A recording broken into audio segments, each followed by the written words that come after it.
Bonjour tout le monde, ça fait plaisir de vous revoir aujourd'hui. Je pense qu'on est dû pour une vidéo sur les œufs fécondés, hein, parce que plein de gens qui achètent des œufs fécondés cette époque-ci de l'année. Aujourd'hui, on va parler d'œufs fécondés, de transport et puis de fertilité, puis tout ça. Mais avant, là, il y a beaucoup de gens à écouter. Les vidéos sont vues par... en fait, il y a des milliers de vues,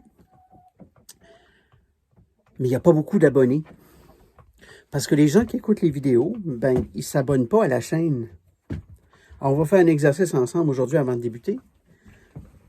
Vous écoutez la vidéo, vous cliquez sur abonner, vous cliquez sur j'aime la vidéo. Donc, c'est deux choses, hein, le bouton abonner, j'aime la vidéo. Et puis, après ça, ben, ce que ça fait, c'est que ça vous donne l'opportunité de recevoir les mises à jour, un petit message qu'un nouveau vidéo qui est publié, et puis d'être capable de faire un meilleur suivi, vous assurer finalement d'avoir l'ensemble des mises à jour de la chaîne. Alors, je vous remercie beaucoup. Puis, n'oubliez pas de vous abonner à la chaîne et c'est parti. Alors, de retour, on a un œuf ici. Alors, un œuf fécondé.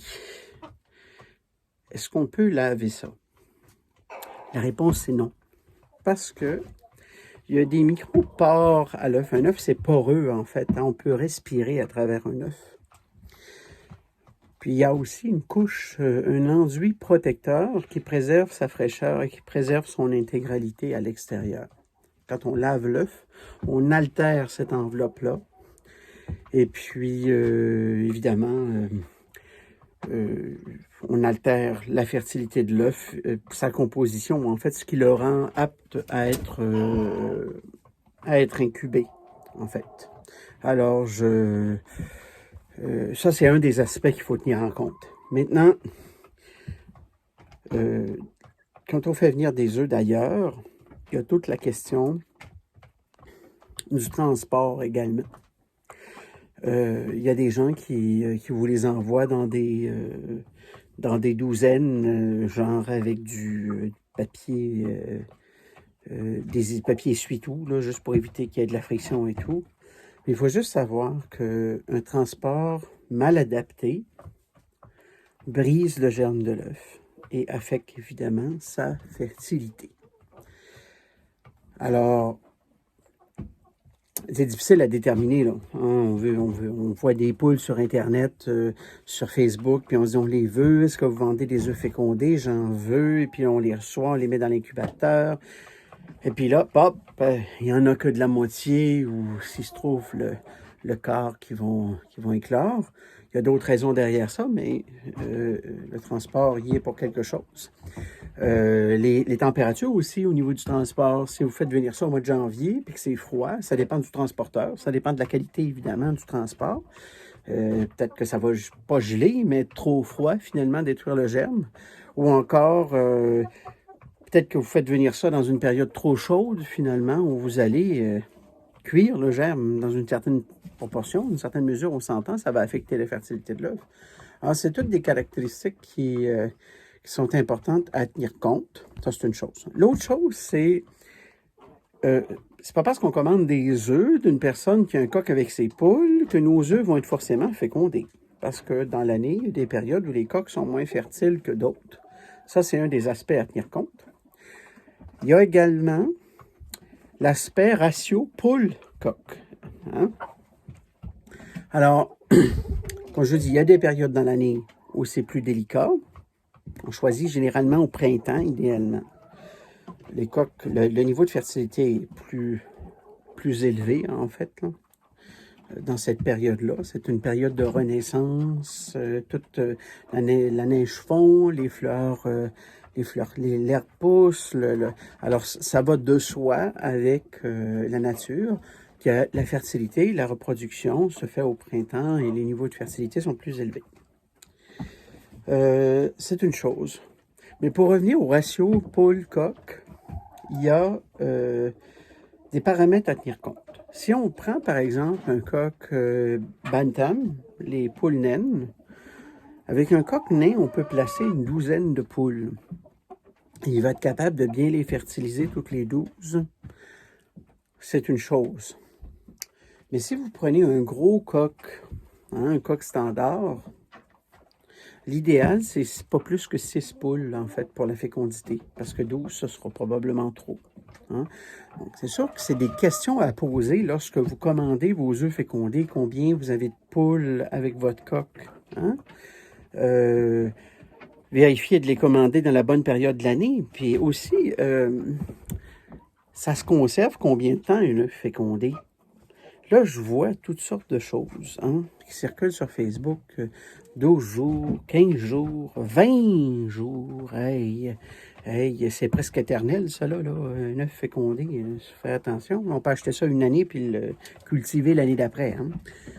Non, écoutez, il y a de l'exagération, puis il y a des choses qu'il faut faire attention à l'information qu'on reçoit. Un œuf fécondé aura une pleine fécondité jusqu'à son 7e jour de récolte. À température ambiante, 21 degrés, s'il est bien tourné à tous les jours. Passé 7 jours, le niveau de fertilité du germe diminue dramatiquement. Alors, c'est pas que c'est impossible, c'est pas qu'il est plus bon, mais là, on s'embarque dans un bateau où il y a beaucoup de vagues sur la mer. Hein? Donc, il faut faire attention. Ça ne veut pas dire... C'est quand on paye des œufs fécondés, on va revenir au prix tout à l'heure, une relation de confiance entre la personne qui vous les vend et vous. Parce que c'est sûr, ces œufs sur sa table pendant une semaine, puis quand vous les envoie, vous êtes déjà dans la 2e semaine, puis vous avez payé très cher pour vos œufs fécondés. Pas fort, là. Vraiment, vraiment pas fort. Hein? Vous savez comme moi, alors il faut faire attention. Ça arrive malheureusement toujours. Il y a toujours des gens qui veulent faire des sous avec leurs œufs, qui vendent leurs œufs fécondés, mais qui les vendent sur la base de données pas réfléchies. Là, genre, fin de semaine qu'on les a, OK, on vous les envoie. Là. Ben oui, j'y vais plus, moi. Désolé. Moi, là, le maximum... Moi, il faut que ce soit chez moi à l'intérieur de 7 jours après la ponte. Tu comprends, là? Alors, la personne a 2 jours pour les ramasser chez elle. Puis elle a 3... le 7e jour, moi, dans l'envoi, la façon dont l'envoi est organisé, là, peu importe, là, il faut que dans 7 jours, de la ponte au 7e jour, le 7e jour, il faut que ce soit chez moi. Donc, normalement, je dis, écoutez, ramassez-le sur 2-3 jours, envoyez-moi-le pour que je les ai pour le 7e jour, finalement. Puis, je préfère toujours payer un petit peu plus cher pour le transport, mais m'assurer qu'on est sur la même longueur d'onde, là, finalement. Alors ça, c'est une chose, c'est un des facteurs à tenir en compte. Maintenant, ça vaut combien un œuf fécondé? Ça, c'est un autre truc qui est important à tenir en compte. Alors ça, c'est un autre des beaux coqs. C'est pas le même que vous avez vu l'autre fois, parce que l'autre, il est ici, vous voyez, de l'autre côté, à son opposé. C'est son frère qui est là. Hein? Alors, on voit très mal, là, parce que c'est à travers la broche, mais je fais juste vous divertir un petit peu. Alors, ça vaut combien? C'est toujours dur à démystifier, mais le prix de base, le prix minimum qu'on devrait vendre une douzaine d'œufs fécondés, ou qu'on devrait la payer, c'est 60 $. 60 $ au Canada, 60 $ la douzaine. Le prix moyen est entre 90 et 110 $ la douzaine. Et ça va jusqu'à 150 $ la douzaine pour des races qui sont plus rares. Là, il faut faire attention, c'est pas parce que la race est rare que c'est un signe qu'il faut payer plus cher. Même si ça va jusqu'à 150 pour les races plus rares. Hein? Je vous ai parlé déjà j'ai déjà fait une vidéo, vous irez le voir, sur Je veux du pur sang, hein, parce que c'est la dynamique là, de vouloir du pur sang.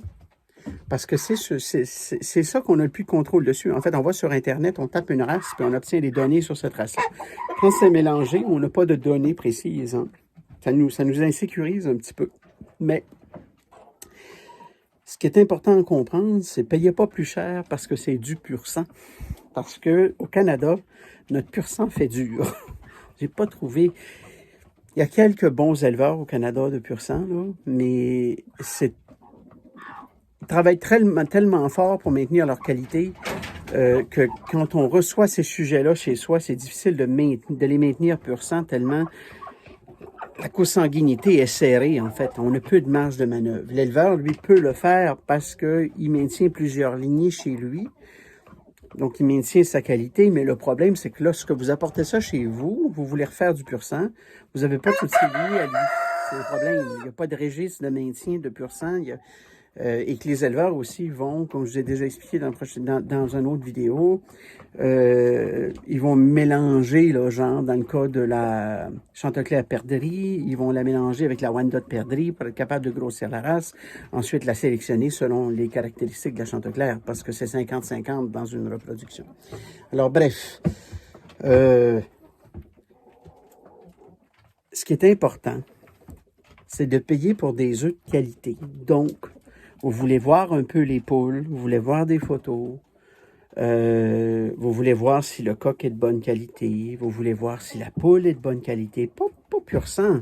Vous voulez voir sa grosseur, vous voulez voir la qualité de sa santé, vous voulez voir la grosseur de ses œufs, vous voulez voir son comportement. Posez des questions, en fait, hein? Posez des bonnes questions. Donc ça, c'est un aspect de la chose à retenir. Mais cherchez pas de pur sang. Ça ne donne rien de chercher du pur sang et de payer plus cher.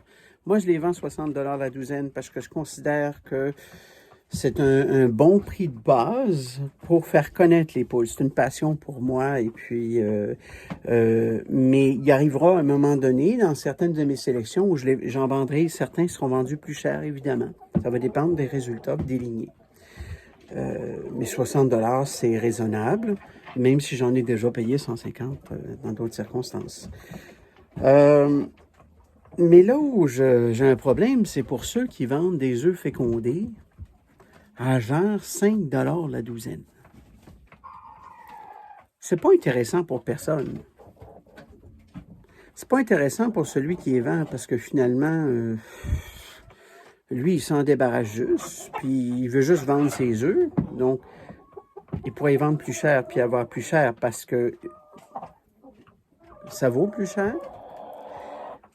Puis, c'est pas un symbole de gage, c'est pas un signe de gage pour la personne qui les achète. Moi, quelqu'un qui veut me vendre une douzaine d'œufs à 5 $ la douzaine, des œufs fécondés pour que je mette dans ma couveuse, je vais lui dire non. Parce que on voit bien qu'il ne connaît pas ça.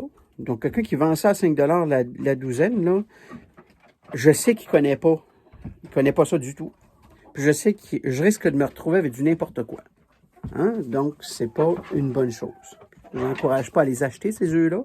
Puis je ne vous encourage pas non plus, j'encourage pas les gens à les vendre à 5 $, de continuer à les vendre à 5 $ parce que pas comme ça non plus que vous pouvez rentabiliser un poulailler. Maintenant, pourquoi ça se vend aussi cher? Il y a un raisonnement derrière ça. Il y a un travail. Moi, mon poulailler, ça fait des années que j'y travaille. Pour perfectionner ma génétique. Pour régler des problèmes, par exemple, on sait que des crêpes qui sont trop développées, on a des problèmes hiver.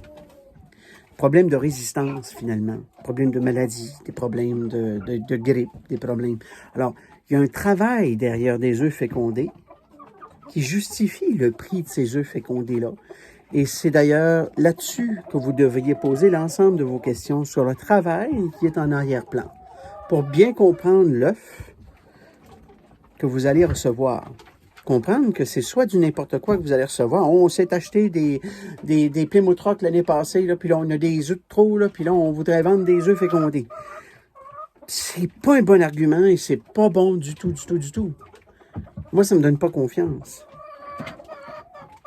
Bâtissez une relation avec la personne que vous achetez des œufs. Comprenez sa philosophie derrière. Moi, je dis tout le temps que les gens qui achètent des œufs de moi n'achètent pas des œufs, ils achètent une philosophie, une manière de penser.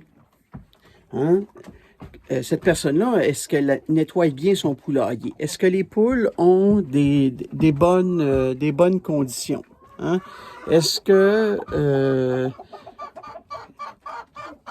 Bref, c'est important de se concentrer sur les bonnes choses et de poser les bonnes questions parce qu'on ne veut pas s'associer avec des gens qui n'ont pas une éthique de vie puis une éthique professionnelle développée et bien en vue finalement. Ce n'est pas une question de bien paraître, c'est une question d'éthique. Vous voulez voir les actions de ces gens-là.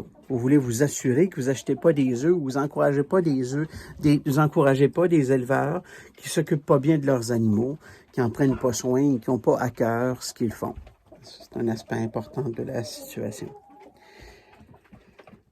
Bref, j'espère que la séance de morale aujourd'hui n'a pas été trop torturante. J'espère que vous avez apprécié.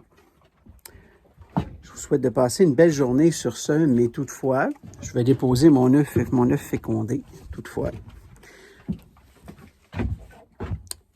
N'oubliez pas de vous abonner. Le bouton abonner, le bouton j'aime la vidéo, font la différence dans ce que je fais. C'est gratuit pour vous. Mais pour moi, ça fait toute la différence. Alors, je vous souhaite de passer une belle journée. À la prochaine vidéo et merci beaucoup.